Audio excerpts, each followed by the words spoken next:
축복합니다. 아멘. 우리 옆에 뒤에 분하고 인사하겠습니다. 잘 오셨습니다. 우리 같이 인사하겠습니다. 예, 뒤에 분하고 또 인사하겠습니다. 큰 은혜 받으시기 바랍니다.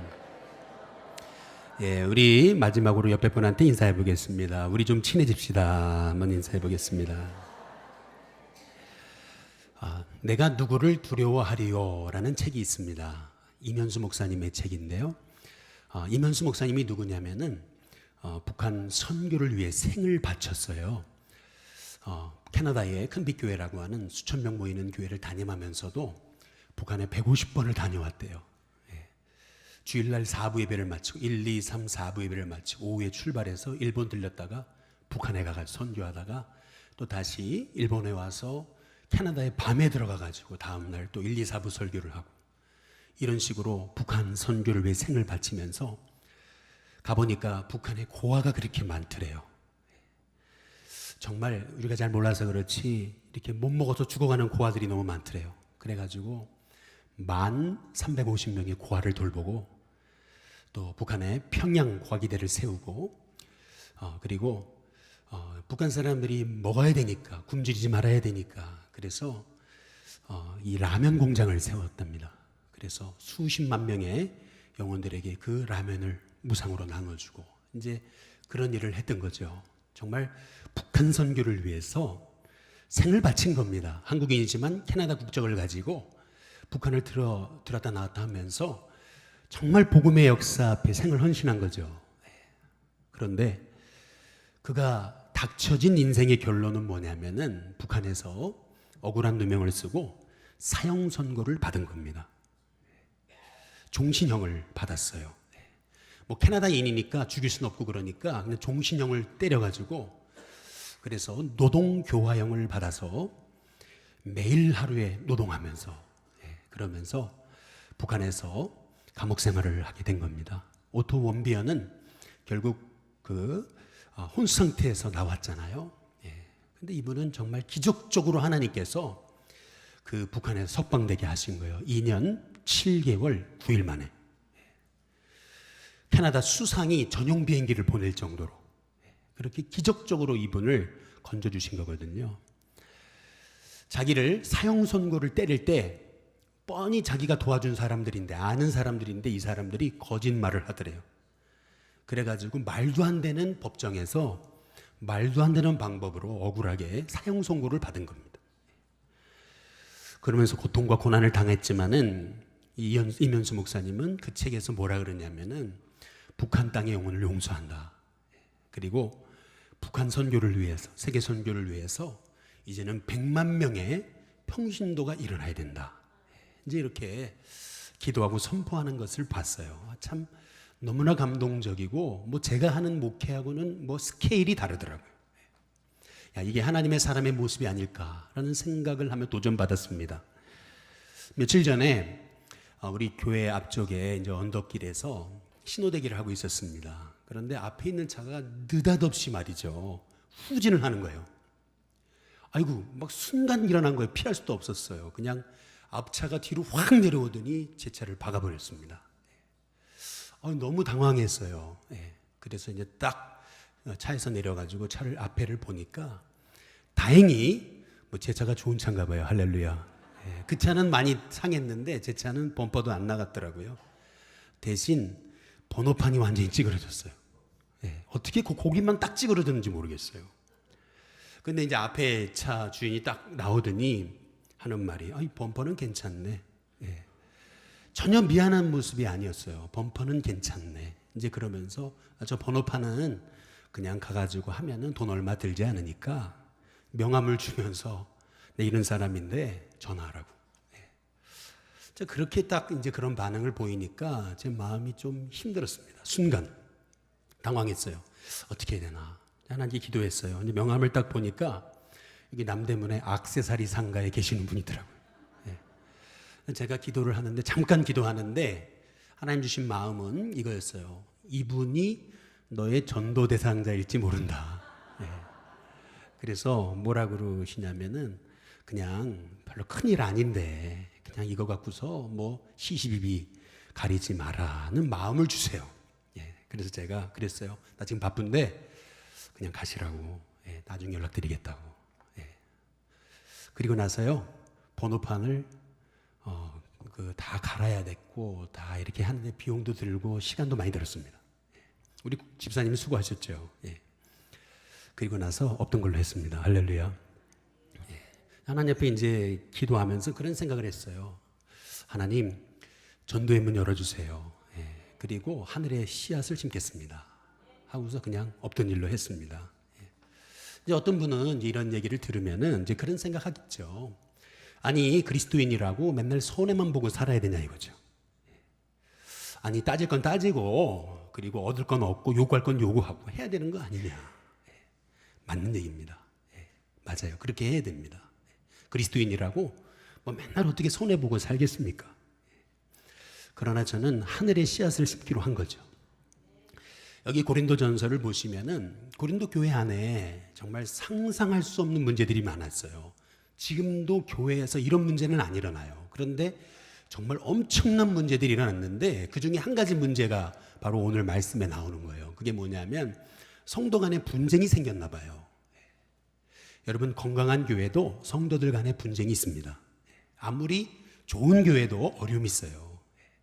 근데 고린도 교회는 성도 간에 분쟁이 일어났을 때 그걸 어떻게 풀었냐면은 쪼로록 세상 법정에 달려가가지고 서로 고소고발한 거예요. 지금 이 상황 앞에서 이제 바울이 고린도 교인 앞에 편지를 쓰는 겁니다. 우리가 인생을 살다 보면은 그리스도인이라도 억울한 일 겪죠. 세상이 악해요. 그래서 정말 나는 손해 주지 않고 살고 싶지만은 또 손해 받지 않고 살고 싶지만은 이렇게 억울하게 또 법에 휘말릴 때가 있어요. 그리스도인이 세상 법정으로 가야 될 때 어떻게 해야 되냐는 거죠. 성경이 뭐라고 얘기하고 있냐는 거죠. 먼저 우리가 첫 번째 기억해야 될 것은 그리스도인이라고 세상 법정으로 가는 것이 반드시 꼭 죄는 아닙니다. 죄가 되지는 않아요. 그리스도인이라고 늘 법의 보호를 받지 말라는 법이 없습니다. 예를 들어보자면 이런 거죠. 여러분, 아프면 어디 가죠? 당연히 병원에 가시죠. 또 법적으로 문제가 생기면 어디로 가야죠? 세상 법정으로 가는 겁니다. 그리스도인이라고 세상 법정으로 가는 게 성경적으로 위배되는 게 아니에요. 근데 어떤 분들 그래요. 아픈데 병원에 안 가요. 왜 안 가시냐? 그러면은 아니, 믿음의 사람이 기도해야지 이렇게 얘기를 해요. 병원에 안 가는 것이 신앙이 좋은 것처럼 착각하는 거예요. 여러분, 그거는 아픈데 병원 안 가는 것은 신앙이 좋은 게 아니고 어리석은 거예요. 마찬가지예요. 우리 그리스도인이 세상에서 본의 아니게 법적으로 문제가 생겼어요. 그런데 이 문제 바로잡아야 되는데 문제 바로잡지 않고 여러분 그냥 모든 덩탱이를 쓰는 거, 이것도 어찌 보면은 그리스도인으로서 이건 좀 지혜롭지 못한 거죠. 그리스도인도 어쩔 수 없이 원치는 않아요. 그러나 변호사를 선임해서 그래서 세상 법정으로 가가지고 도움을 받아야 될 때가 있어요. 그것이 성경적으로 위배되지 않습니다. 그러나 제가 여러분께 말씀드리고 싶은 게 있어요. 저는 손해를 봤단 말이에요. 잘한 거 아닙니다. 할렐루야. 이건 잘한 거 아니에요. 정말 지혜로운 행동은 아니에요. 그러나 제가 그렇게 한 이유는 저는 목사이기 때문에 그렇습니다. 그리고 또 여기 회원동 땅의 영혼 구원을 위해서 기도하는 또 하나의 성도이기 때문에 그래요. 그래서 하늘의 씨앗을 심기로 결심한 거예요. 여러분도 저처럼 하라는 얘기는 아닙니다. 그러나 여러분들이 교회 안에서 성도들이 이렇게 고소고발하는 사건이 생긴다. 어떻게 해야 되겠습니까? 교회 안에서 성도들이 분쟁의 문제가 생겼어요. 어떻게 해야 됩니까? 지금 사도 바울이 얘기하는 것은 뭐냐면은 교회 중심으로 문제를 풀어가라는 거예요. 한번 때려보겠습니다. 교회 중심으로. 그러니까 늘 교회 안에서 문제가 생겼을 때 교회를 먼저 생각하라는 거예요. 교회가 어떤 곳이냐는 거죠. 지금 여기 바울은 성도가 어떤 사람이냐는 거예요. 먼저 교회는 세상을 판단하는 곳이라는 거예요. 고린도서 6장 2절 거기 보시면은 성도가 세상을 뭐죠? 판단할 것을 너희가 모르느냐, 알지 못하느냐. 또 두 번째, 교회는 천사를 판단하는 곳이라는 거예요. 고린도서 6장 3절에 보시면은 우리가 교회가 누구를 판단해요? 천사도 판단할 것을 너희가 알지 못하느냐. 지금 바울이 얘기하는 것은 핵심이 뭐냐면은 교회라는 곳은 단지 뭐 계모임이나 동창회 이런 데가 아니라는 거예요. 이 교회는요, 세상도 판단하고 천사도 판단할 정도로 그렇게 영적 권위와 영적 권세를 가진 곳이라는 거예요. 그래서 바울은 에베소서 1장 23절에서 뭐라고 얘기하냐면은 교회는 그다음 뭐죠? 그가 누구냐면 예수님의 몸이다 이렇게 얘기하고 있어요. 교회가 예수님의 몸이다라는 얘기는 뭐냐면은 여러분 몸을 우리가 뗄래야 뗄 수 있습니까? 뭐 머리에서 못 떼요. 이 말의 의미는 뭐냐면은 교회가 그리 예수님의 몸이다라고 하는 얘기는 교회는 예수님 자신이라는 거예요. 교회는 예수님 자신이에요. 그래서 만물 안에서 만물을 충만케 하신 이의 충만합니다. 이 얘기는 뭐냐면 하나님이 태초부터 계획하신 모든 뜻이 교회를 통해 이루어진다는 거예요. 그러니까 하나님의 모든 복이 어디를 통해 흘러가요? 교회를 통해 흘러가는 거예요. 하나님이 교회를 세우셔서 이 땅에 하나님의 계획들을 교회를 통해 다 이루어 가시는 거예요. 이 교회가 얼마나 영광스러운 것인지 몰라요. 그래서 사도 바울이 사도행전 20장 28절에서 뭐라 그러냐면은 이렇게 얘기하는 거예요. 교회를 하나님이 자기 피로 어떻게 했어요? 자기 피와 맞바꿔서 자기 생명과 맞바꿔서 사신 것이 교회다. 교회가 그렇게 영광스러운 곳이라는 거예요. 교회를 세우시기 위해서 하나님의 아들이 죽으셨다는 거예요. 뿐만 아니라 에베소 5장 27절에 보면은 이렇게 얘기해요. 자기 앞에 그 다음 뭐죠? 한번 따라해 보겠습니다. 영광스러운 교회. 하나님 앞에 영광스러운 교회로 교회를 세우셨다는 거예요. 이 교회는요, 그냥 단지 세상이 말하듯이 뭐 기업이나 뭐 계모임이나 이런 게 아니에요. 세상 단체가 아니에요. 이 교회는요, 어떤 곳이냐면은 하나님의 뜻이 드러나는 하나님의 모든 축복이 흘러가는 바로 하나님이 생명과 맞바꾼 그런 영광스러운 곳이라는 거예요. 그래서 세상도 판단하고 천사도 판단한대요.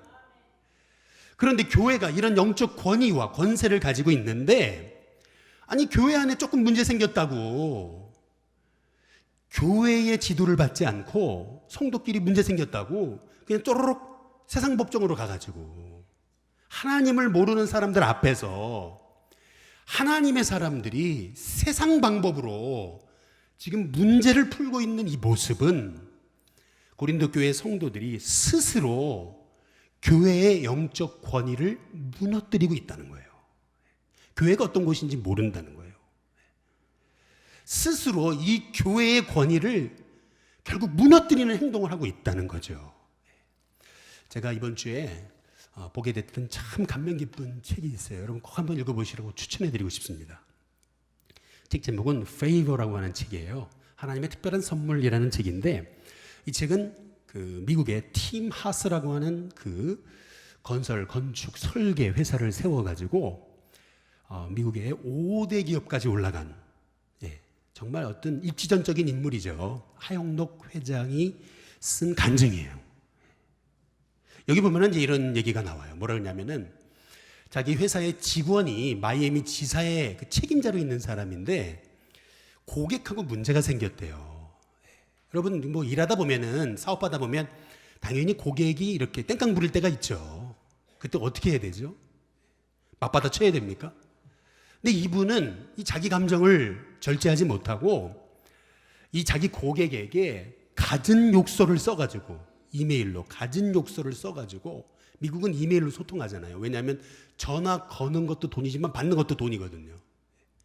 그러니까 다 이메일로 소통을 하거든요. 이메일을 써서 그래서 뭐라고 이제 이메일을 이제 보낸 거냐면 정말 입에 담기 어려운 그 욕설을 써가지고 그래 자기 화풀이를 다 해버리기 위해서 이메일을 딱 클릭하는데 이 사람이 마이애미 지사 책임자로 있는 사람이잖아요. 잘못 클릭을 해버려가지고 어떻게 됐냐면 전 직원에게 이메일이 가버린 거예요. 예. 회장까지 그 이메일이 온 거예요. 예. 다음날 아침에 딱 출근했는데 보니까 이게 회사에서 이게 난리가 난 거예요. 분위기가 심상치 않은 거예요. 만약에 미국에서 이런 일이 있었다. 티마스라고 하는 그룹은 예수님의 사랑의 정신을 표방하고 있는 회사로 다 알고 있는데 거기에 그 마이애미 지사의 책임자라는 사람이 조금 감정적인 문제 생겼다고 해서 별의별 욕설을 다 해가지고 이메일을 보내놨으니 어떻게 해야 되죠? 미국에서 일반적인 관례에 따르면 이런 사람은 파이어입니다. 그런데 이제 이 하영록 회장이 어떻게 하면 좋겠나? 하나님이 기도하는데 세상 방법으로 문제를 풀어야 되나? 또 이 사람도 깨닫는 게 있어야 되는데 이 사람도 변화돼야 쓸 수 있는 거 아니겠어요? 기도하는데 하나님 지혜를 주시더라는 거죠. 어떤 지혜냐면은 며칠 동안 그 친구를 위해 기도하고 이제 드디어 마이애미로 비행기를 타고 날아간 거예요. 그리고 그 친구를 만났어요. 그리고 만나서 이제 뭐라 그러냐면 가족은 어떠냐? 자녀들은 몇 명이냐? 이제 물어보는데 보통 미국에서 이렇게 오너가 이런 문제가 생긴 직원을 만나서 이렇게 일상적인 대화를 시작한다면 보통 이제 사직서 써라 이제 이런 수순이라는 거예요. 그런데 회사의 회장이 아니 뭐 가족은 어떠냐, 자녀들은 몇 명이냐 이제 이러면서 밥을 같이 먹자 그러더니 밥을 딱 먹었는데 밥을 먹고 나서 이 회장이 갑자기 성경책을 펼치는 거예요. 그러더니 야고보서 1장 12절을 딱 펴놓고 읽어보라고 한 거예요. 그 야고보서 1장 12절이 뭐냐면은 시험을 참는 자는 복이 있나니 이런 시련을 뭐한 자요? 견뎌낸 자가 주께서 자기를 사랑하는 자들에게 약속하신 뭐를요? 생명의 면류관을 얻게 될 것이기 때문이다. 이 말이 무슨 말이냐면 당신도 새로워질 기회가 있다. 그러나 단 변화만 된다면 이 얘기거든요. 근데 이 친구가 이제 그 성경을 읽는데 읽다 말고 100kg가 넘는 거구가 막 흐느껴서 몸을 움직여가면서 울더라는 거예요. 그러면서 회장님 죄송하다고 제가 제 감정을 컨트롤하지 못해서 이랬다고 용서해달라고 다 그러는데 그때 이 하영록 회장은 이 친구는 변화될 수 있겠다 이런 생각을 하고 딱 그 광경을 보고 이렇게 얘기했다는 거죠. 나를 공항으로 데려다 달라고. 깜짝 놀래더래요. 왜냐하면은 아니 회장님이 지금 여기 마이애미까지 비행기 타고 오신 게 다른 일 때문에 그런 게 아니고 저 한 사람 때문입니까? 이렇게 물어보더래요. 맞다고. 당신 한 사람 때문에 여기 온 거라고. 당신이 얼마나 우리 회사에 필요한 사람인 줄 아냐. 그러나 당신이 변화돼야 된다. 이번 실수를 계기로 해서 한번 새로워져 보지 않겠냐. 여러분 이 직원이요 자기의 잘못으로 인해서 쫓겨날 줄 알았는데 오히려 회장님이 와서 격려를 해주시니까 위로를 해주시니까 이 친구가요 그때부터 목숨 걸고 일하더래요. 그러더니 그 회사의 중요까지 올라갔답니다. 근데 이게 왜 이렇게 중요하냐면은 이러한 여러 가지 이제 사건들이 일어나면서 이 팀 하스라고 하는 회사는 미국에 수많은 기업들이 있잖아요. 그런데 미국에서 가장 일하고 싶은 100대 기업 안에 들어가는 영광을 얻었다는 거예요. 하나님의 방법으로 회사도 이렇게 하나님 말씀대로 세우려고 했더니 하나님의 사람으로서 이 회사 사장이 하나님의 사람으로서 이 회사의 영적 권위를 세우려고 애를 썼더니 하나님이 이렇게 존귀하게 사용해 주시더라는 거거든요. 마찬가지로 여러분 영적 권위는 누가 세워요? 여러분 우리가 세우는 거예요. 그 영적 권위를 세워진 영적 권위를 누가 무너뜨리는 거예요? 내가 무너뜨리는 거예요. 우리 일신교회의 영적 권위도 누가 세우는 거예요? 저와 여러분이 세우는 거예요. 이 일신교회의 영적 권위도 누가 무너뜨리는 거예요? 저와 여러분이 무너뜨리는 거예요. 그런데 여기 고린도 교회는 어땠어요? 고린도전서 6장 1절에 한번 보시면은 이렇게 얘기하는 거죠. 우리 한번 같이 읽어보겠습니다. 같이 있습니다. 시작. 너희 중에 누가 다른 이와 더불어 고린도전서 6장 1절 한번 읽어보시면은요. 고린도서 6장 1절입니다. 같이 읽습니다. 시작. 너희 중에 누가 다른 이와 더불어 다툼이 있는데 구태여 불의한 자들 앞에서 고발하고, 그 다음 뭐예요? 성도 앞에서는 하지 않느냐. 교회에 조금 분쟁의 문제가 생겼다고 해서 곧바로 그냥 세상 법정으로 달려가 가지고 서로 고소고발하고 서로 시시비비를 가리겠다고, 믿지 않는 자 앞에서 하나님의 사람이 교회의 영적 지도자의 도움을 받지 않고 그렇게 쭉 문제만 생기면 세상 법정으로 달려가는 너희들로 인해서 주님의 이름이 얼마나 땅에 떨어진 줄 아느냐, 교회의 영적 권위가 얼마나 무너진 줄 아느냐, 이 얘기입니다. 그렇다면은 여러분, 우리가 이 교회의 이 분쟁의 문제를 어떻게 해결해야 되냐는 거죠. 바울은 두 가지로 얘기하고 있어요. 여러분, 아무리 건강한 교회도, 아무리 행복한 교회도, 부흥하는 교회도 여러분 어디나 다 어려움이 있게 마련입니다. 어려움이 없는 가정은 없고 어려움이 없는 인생은 없어요. 누구나 다 어려움이 있어요. 근데 그 어려움을 어떻게 풀어가냐는 거죠. 이게 중요한 거죠. 근데 첫 번째로 바울은 이렇게 얘기하는 거예요. 형제의식으로 문제를 풀어가라는 겁니다. 한번 따라해 보겠습니다. 형제의식으로. 그러니까 우리는 남남지간이 아니라는 거예요. 예수님의 피로 우리는 영적 형제가 된 거예요. 남남이 아니라는 거예요. 그래서 어떤 교회 안에 문제가 생겼을 때, 분쟁의 문제가 생겼을 때 먼저 생각해야 되는 것은 우리는 주님 안에서 형제다. 우리 고린도전서 6장 6절과 8절에 보시면은 같이 한번 읽어보시죠. 함께 있습니다. 시작. 형제가 형제와 더불어 고발할 뿐더러 믿지 않은 자들 앞에서 하느냐? 너희는 불의를 행하고 속이는구나. 그 다음 뭐죠? 그는 너희의 뭐라고요? 형제로다. 옆에 분한테 인사해 보겠습니다. 형제셨군요. 뒤에 분한테 인사해 보겠습니다. 자매셨군요. 여러분, 우리는 그리스도 안에서 맺어진 영적인 형제 자매, 하시 집안의 자녀들이라는 거죠. 그렇지 않아요? 여러분, 창세기 4장에 보시면은 형 가인이 동생 아벨을 돌로 쳐 죽여버립니다. 성경에 나오는 최초의 살인 사건이죠. 그런데 가인이 동생 아벨을 돌로 쳐 죽였을 때 하나님이 가인을 부르세요. 거기서 뭐라 그러냐면요, 창세기 4장 9절에 이렇게 얘기하세요. 여호와께서 가인에게 이르시되, 그 다음 뭐죠? 여기서 중요한 게 이거예요. 내 아벨이 어디 있느냐 이렇게 하지 않고 그 다음 뭐죠? 내 아우 아벨이 어디 있냐, 네 아우가 어디 있냐, 분명히 네 아우가 어디 있냐 이렇게 물어보세요. 근데 가인이 뭐라고 대답해요? 내가 내 아우를 지키는 자입니까? 내가 내 아우와 무슨 상관이 있습니까? 아우가 죽든 말든 나와 무슨 상관이 있냐는 거예요. 무슨 말이죠? 가인이 동생 아벨을 돌로 쳐 죽인 것은 가인에게 형제의식이 없어서 그랬다는 거예요. 이 아벨이 자기 형제라고 생각했더라면 그 형 가인이 어떻게 동생 아벨을 무참하게 돌로 쳐 죽일 수 있었냐는 거죠. 이것은 여러분, 우리 교회에 있는 여러 가지 문제를 해결하는 굉장히 중요한 주님의 음성이에요. 우리가 가족들끼리도 이렇게 마음이 힘들 때가 있는데 하물며 성도들 간에도 늘 어떻게 조율하는 법이 어디 있어요. 또 목회자와 여러분과의 관계도 맨날 조율하는 법이 어디 있어요. 때로는 이렇게 밉기도 하고 때로는 힘들 때 있잖아요. 그런데 그때 어떻게 문제를 풀어야 돼요? 우리는 형제지간이다. 우리는 하나님이 세우신 하시 집안의 가족이다.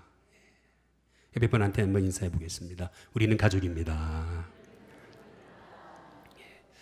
우리는 영적인 형제 자매고 우리는 영적인 하늘 가족이다. 요새 한일 관계가 안 좋죠. 저기 일본에 저희 형이 선교사로 있는데 한일 관계가 안 좋으니까 저희 형이 좀 마음이 힘든가 봐요. 근데 그 얘기를 들었어요. 간접적으로. 이제 그러니까 근데 제 마음도 좀 그렇죠. 왜냐하면은 저희 형의 마음과 제 마음이 연결되어 있기 때문에 그렇습니다. 마찬가지로 우리 성도들은 다 예수님의 피로 연결돼 있어요. 아니, 내 아우가 죽든 말든, 아니, 내가 아우를 지키는 자입니까? 아니, 나와 아우와 무슨 상관이 있습니까? 여러분, 이것은 우리가 영적인 형제 자매의 관계라고 하는, 그 사실 잃어버린 거거든요. 저와 여러분에게 있어서 교회는 주님의 피로 우리를 세우셔서 우리를 하늘 가족으로 세운 형제자매지간입니다. 그렇다면은 우리는 교회 안에 있는 분쟁의 문제를 이렇게 형제의식으로 풀어가야 된다는 거예요. 그래서 이 교회 안에서 조금 어려움이 생겼을 때 이제 이렇게 해보세요. 저는 뭐 사투리 잘 못하는데 한번 옆에 분한테 인사해 보시죠. 형제 아이가, 우리 형제 아이가, 한번 얘기해 보세요. 우리 그렇게 우리 형제지간 아니냐는 거죠. 우리 형제지간, 그렇게 생각하고 문제를 풀어가 보라는 거예요. 그리고 마지막으로 교회 분쟁이 생겼을 때 바울이 얘기하는 건 이거예요. 이게 핵심이에요, 사실. 이게 뭐냐면 차라리 당하라는 거예요. 차라리 속으라는 거예요. 차라리 불의를 당해라. 억울함을 당해라. 우리 고린도전서 6장 7절에 보시면은 같이 한번 읽어보겠습니다. 함께 있습니다. 시작. 너희가 피차 고발함으로 너희 가운데 이미 뚜렷한 허물이 있나니 차라리 불의를 당하는 것이 낫지 아니하며 차라리 뭐죠? 속는 것이 낫지 아니하냐. 교회 공동체를 세워가기 위해서라면 주님이 피로 값주고 세우신 이 교회를 세워서 하나님의 뜻을 이루어가게 하는 주님의 도구로 쓰임받기 원하면 차라리 당해버려라. 불의를 당해라. 당장은 억울해 보여도 하나님이 갚으신다는 겁니다. 저는 어렸을 적 제 모교회는 제 놀이터 같았습니다. 저희 모교회 담임 목사님께서 개척을 하실 때 저희 아버지도 개척 멤버셨습니다. 그래서 이제 교회가 막 부흥하는 걸 봤어요. 저는 어렸을 적에 늘 교회에서 살았어요. 늘 그냥 학교 끝나면 교회 가서 뭐든 뭐 기도도 하든 놀든 교회에서 살았거든요. 하루는 이제 학교 끝나고 교회를 딱 들렸는데 사무실을 들어가려고 그러는데 아니 볼지 마야 될 걸 봤어요. 이게 뭐냐면 저희 담임 목사님 사모님께서 저희 어머니를 막 혼을 내고 계시는 거였어요. 딱 보면 알잖아요. 이거 문을 열고 들어가야 되나. 그러나 제가 어린 사람인데 제가 들어가서 이렇게 하는 거는 맞지 않다 생각해서 조용히 집으로 왔어요. 그리고 어머니가 오셨길래 아니 교회에서 무슨 일이 있냐고 사모님이 왜 그러시냐고 그랬더니 저희 어머니가 했던 한마디 말이 있어요. 하나에 딱 제 말을 끊어버리셨어요. 그게 뭐냐면은 엄마가 잘못해서 그래. 엄마가 잘못해서 그래. 저는 딱 그 얘기를 듣자마자 제가 깨달았어요. 사람의 직감이라는 게 있잖아요. 어머니가 잘못한 게 아니구나. 어머니가 억울함을 다 뒤집어 쓰고 계시는구나. 그런데 저는 이러한 모습이 제 인생의 모델이 됐습니다. 여러분, 여러분의 직장에서 때로는 교회에서 또 만남에서 억울한 일이 있어요? 여러분 차라리 당하십시오. 억울함을 짊어지세요. 내가 잘못한 거 없는데 나한테 다 뒤집어 쓰였다고 막 그러면서 막 화풀이하고 다니지 마세요. 나 좀 내 얘기 좀 들어보라고 그러면서 실은 그게 아니라고 여러분 그러지 마세요. 그냥 주님께 맡기세요. 그러면 하나님 알아주세요. 하나님이 해결하실 날이 옵니다. 제가 이 말씀만 드리고 제가 마치려고 합니다. 아까 말씀드렸던 페이버라고 하는 하나님의 선물이라고 하는 이제 하영록 회장의 이제 책에 보면 이런 얘기가 나와요.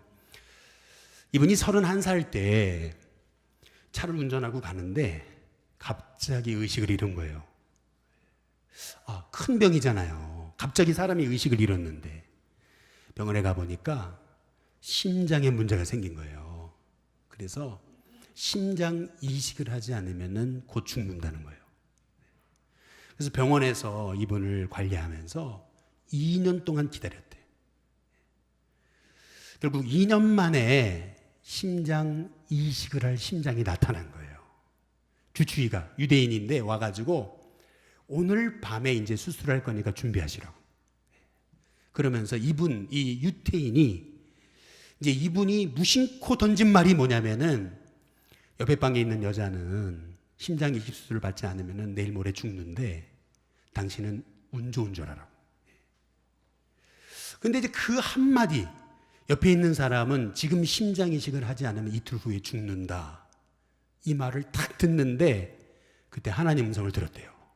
그게 뭐냐면 너의 심장을 저 여자에게 줘라. 순간 너무 당황한 거죠. 근데 주치의가 딱 나가려고 그러는데 주치의를 불러가지고 그 심장을 저 여자에게 주십시오. 그러니까 이 주치의가 당황하는 거죠. 아니 내가 그러려고 얘기한 건 아닌데 이게 당신 거라고 2년 기다린 거라고. 아니에요. 하나님의 사람인데 하나님 주라고 말씀하세요. 이분이 유태인이었지만은 이 하나님을 믿는 사람은 아니었답니다. 그런데 결국 유태인이 이 얘기를 듣고 이 주치의가 듣고 결국 옆에 있는 여자에게 그 심장을 준 거예요. 그리고 옆에 있는 여자는 심장 이식으로 살아나고 이분은 한 달 만에 혼수 상태에 빠진 거예요. 곧 죽게 된 거죠. 근데 하나님이 기적적으로 심장이 나타나가지고 그래서 이분이 이식수술을 해서 살아납니다. 하나님이 저 여자에게 심장을 줘라 했을 때 가인처럼 아니 내가 그 여자를 지키는 자냐고, 그 여자가 나랑 무슨 상관이 있냐고, 나도 좀 살아야 되지 않냐고. 물론 이것이 우리의 고백이죠. 틀린 얘기는 아닙니다. 그러나 이분은 순종할 수 없는 상황에서 하나님 말씀에 순종한 거죠. 나도 살아야 되지만은 주님의 음성에 순종해서 순종할 수 없는 상황에서 자기에게 온 심장을 자기도 죽어가면서 옆에 여자에게 넘긴 거죠. 놀라운 거 있죠.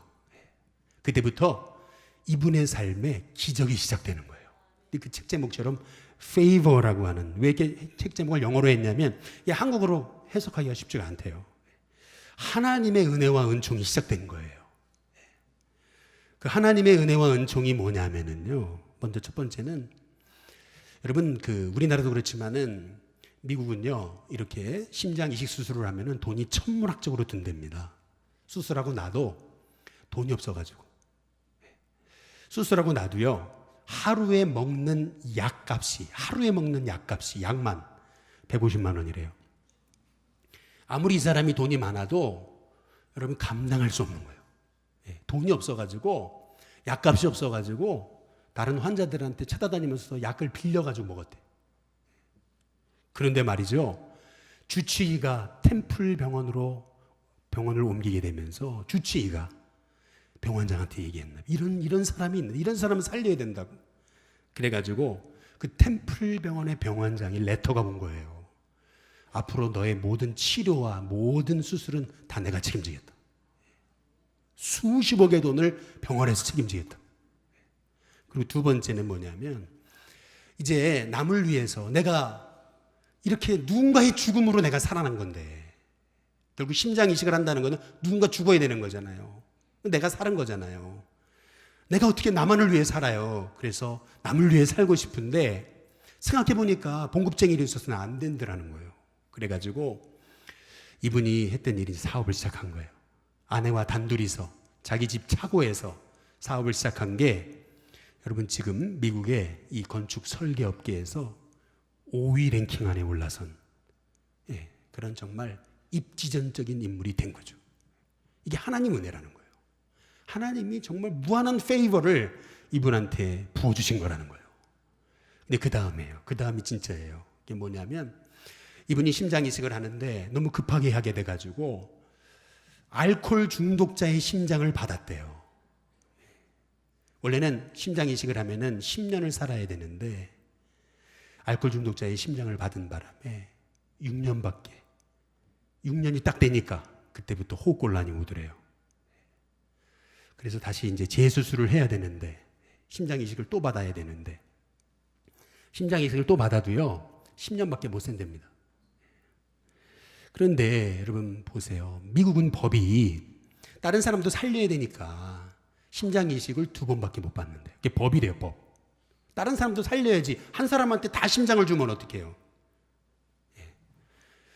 두 번째 심장 이식 수술을 하고 10년이 지난 어느 날, 그때가 회사가 한참 피크로 올라갔었을 때인데, 그때 이 호흡곤란이 오면서 이제 나는 이제 끝이구나. 하나님 나를 불러가셔도 괜찮습니다. 하나님께 딱 맡기고 기도하는데 미국의 법이 바뀌더래요. 심장을 2번 이상 할 수 있는 법이 바뀌더래요. 여러분 한번 보세요. 그러면서 이분이 하는 얘기가 그래요. 왜 나에게 하나님이 이러한 엄청난 은혜를 베푸시냐는 거예요. 왜 그렇죠? 순종할 수 없는 상황에서 순종했잖아요. 나도 살아야 되는데 억울한데, 그런데 하나님의 뜻에 맡겼잖아요. 그랬더니 하나님이 그 인생 책임지시잖아요. 뿐만 아니라 이분의 얘기가 그거예요. 나는 누군가가 이렇게 죽어가지고 내가 새 삶을 사는다는 거죠.